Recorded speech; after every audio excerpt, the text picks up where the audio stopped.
Hello दोस्तों, कैसे हैं आप सब। मैं आपकी डॉक्टर ज्योति पांडे।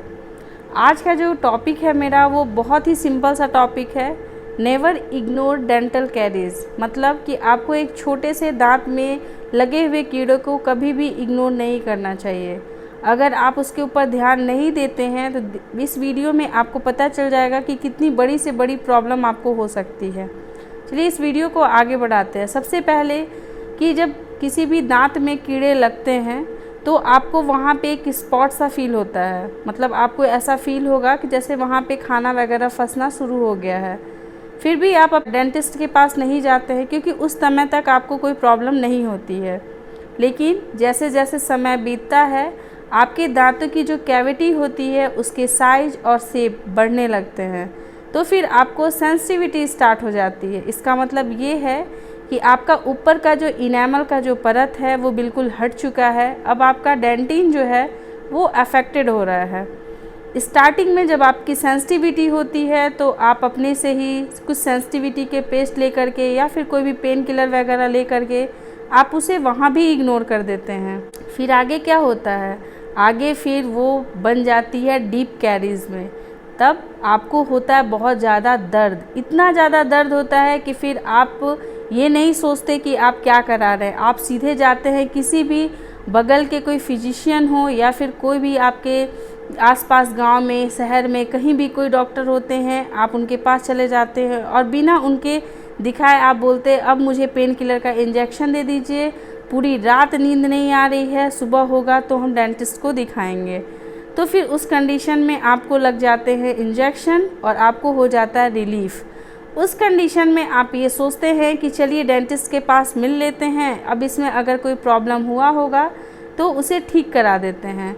आप अभी तक काफ़ी देर कर चुके हैं और आप पहुंचते हैं डेंटिस्ट के पास। वहां पे डेंटिस्ट आपके दांतों की एक्सरे करते हैं और आपको बताते हैं कि आपके दांत की जो कैविटी है वो काफ़ी डीप हो गई है, नस तक ख़राब हो चुके हैं, आपको आरसीटी कराने की ज़रूरत पड़ेगी।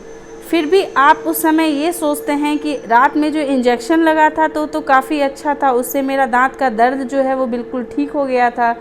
चलो डेंटिस्ट के पास से कुछ मेडिसिन्स लिखवा लेते हैं और घर पहुंचते हैं, मेरा दांत ठीक हो जाएगा, बहुत ज़्यादा कोई दिक्कत नहीं है।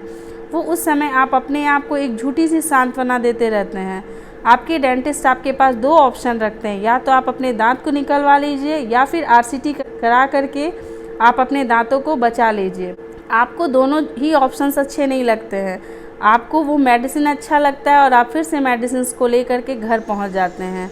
फिर कुछ दिनों के बाद जब आपका पेन किलर और एंटीबायोटिक्स का डोज ख़त्म हो जाता है तो आपको फिर से दर्द होने लगता है और दर्द इतना ज़्यादा बढ़ जाता है कि फिर आपको कुछ भी समझ में नहीं आता। आप उस कंडीशन में अपने गालों की सेकाई करने लगते हैं या अपने गालों पे ऐसे हाथ को रख के एनी टाइम आप रखे रहते हैं। उस कंडीशन में आपके जो गालें हैं उनमें सूजन आना स्टार्ट हो जाती है। फिर आप सोचते हैं, आप घर पे सुनते हैं या अगल बगल किसी और से सुन करके आप अपने से ही डॉक्टर बन जाते हैं और फिर अपने गालों को आप सेकने लगते हैं गर्म पानी के साथ, या फिर गर्म करके किसी भी, या फिर रूम हीटर हो या फिर किसी भी चीज़ से आप अपने गालों की सेकाई करने लगते हैं। आपको सेकाई करने के बाद थोड़ा रिलीफ मिलता है तो आपको लगता है कि अब ये सही जा रहा हूँ मैं, अब मेरे को और ऐसे ही सेकाई करते रहना है और मेरा दांत ठीक हो जाएगा। अब उस कंडीशन में भी आप कुछ ऐसे घरेलू नुस्खे अपनाने लगते हैं जिससे कि आपके दांत की जो कैविटी है वो बहुत ज़्यादा कॉम्प्लिकेटेड होने लगती है। फिर आप 2 या 3 दिन इस टाइप से जब आप करते हैं तो आपके जो दांतों की जो स्वेलिंग थी, जो इडिमा थी, अब वो हार्ड हो चुकी है और वहाँ पे पस का फॉर्मेशन होना शुरू हो गया है। ये पस जो है वो धीरे धीरे बहुत ज़्यादा गाढ़ा जैसा हो जाता है, जिसको कि जब आप डेंटिस्ट के पास जाते हैं और आपके डेंटिस्ट इस कंडीशन में देखते हैं तो आपको पहले तो बहुत ज़्यादा डांट पड़ती है कि आपको पहले से ही 2 ऑप्शन दिए गए थे, आपने कुछ नहीं चुना, आप अपने हिसाब से काम कर रहे हैं। तो यहाँ पे अगर आपको ये लगता है कि आपके डेंटिस्ट आपको डांट करके गलत कर रहे हैं तो आप इस कंडीशन में गलत हैं, क्योंकि वो आपके भले के लिए ही बोल रहे थे। आप इतना ज़्यादा केस को कॉम्प्लिकेटेड कर चुके हैं कि अब आपके मुंह की ओपनिंग जो है वो भी बंद हो चुकी है। आप बिल्कुल मुंह खोल नहीं सकते, इवन खा नहीं सकते, दांतों की सफाई नहीं कर सकते। आपके मुंह से इतनी ज़्यादा बैड ऑर्डर आने लगी है कि आपसे कोई बात भी करना पसंद नहीं करेगा। फिर उस कंडीशन को हम लोग बोलते हैं स्पेस इन्फेक्शन। एक छोटा सा डेंटल कैरीज कुछ ही 3 महीने या 4 महीने का ट्रैवल करता है और इन्फेक्शन में कन्वर्ट हो जाता है। मीन्स आपके जो दांत हैं और आपके जो चिक की जो म्यूकोज़ा है उसके बीच में इन्फेक्शन स्टार्ट हो चुका है, काफ़ी हार्डनेस हो चुकी है। उस हार्डनेस को कम तभी किया जा सकता है जब आपके उस दांत के साथ साथ आपके उस इन्फेक्शन को पूरी तरीके से रिमूव किया जाए। इतनी लंबी सी कहानी आपको सुनाई है। आप मान सकते हैं कि ये कहानी मेरे साथ हर बार होती रहती है। या तो मेरे जो कन्विंस करने का जो तरीका होता है, या तो पेशेंट वो समझ नहीं पाते हैं, इस वजह से शायद वो ट्रीटमेंट नहीं लेते, या फिर वो उनका बैड लक होता है।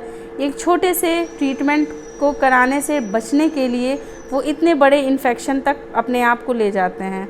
फिर कुछ देर तक की सर्जरी के बाद उसके इन्फेक्शन को पूरी तरीके से, उसके पस को, एब्सेस को ड्रेनेज करने के बाद उसके बाद उसको बहुत सारे पेन किलर्स, एंटीबायोटिक्स, बहुत सारे ट्रीटमेंट दिए जाते हैं। उनके एंटी इन्फ्लामेटरी मेडिसिन चलाई जाती हैं। उनमें एंटीबायोटिक्स के डोज जो है वो पहले से दुगने दिए जाते हैं ताकि उनके जो स्पेस इन्फेक्शन है वो कम हो जाए। और इस तरीके से फिर धीरे धीरे उनकी जो ट्रीटमेंट के बाद जो मुंह है उसमें ओपनिंग होती है, फिर उन्हें खाने पीने में सही लगता है। मेरे क्लिनिक में भी एक पेशेंट जब आई थी एक छोटी सी कैरीज को लेकर के, तो मैंने उसे फिलिंग करने के लिए बोला था। वो उस समय बात को ना मान के सिंपल से मेडिसिन और सेंसिटिविटी वाले पेस्ट को लेकर के वो घर चली गई। और जब 4 महीने बाद मैंने उसे देखा तो मैं उसे पहचान ना सकी। वो इतना ज़्यादा घरेलू उपाय किए। उसने वैक्स को अपने गाल के ऊपर रखा। किसी ने बताया था कि ये करने से उसकी स्वेलिंग जो है वो कम हो जाएगी। चूँकि उसे पेरी अपाइकल एब्सेस हो चुका था, इस वजह से उसके जो है स्पेस इन्फेक्शन में बदलने में उसे ज़्यादा टाइम नहीं लगा। और इतनी कंडीशन ख़राब हो गई कि उसका जो पस का ड्रेनेज है वो उसे गाल के बाहर की तरफ से करना पड़ा, तभी उसको आराम मिला। तो कभी भी इतना ज़्यादा केस को मत बढ़ाइए कि आपको बहुत ज़्यादा परेशानी उठाना पड़े। तो मेरा ये वीडियो बनाने का मकसद सिर्फ इतना था कि अवेयरनेस बहुत ज़्यादा ज़रूरी है।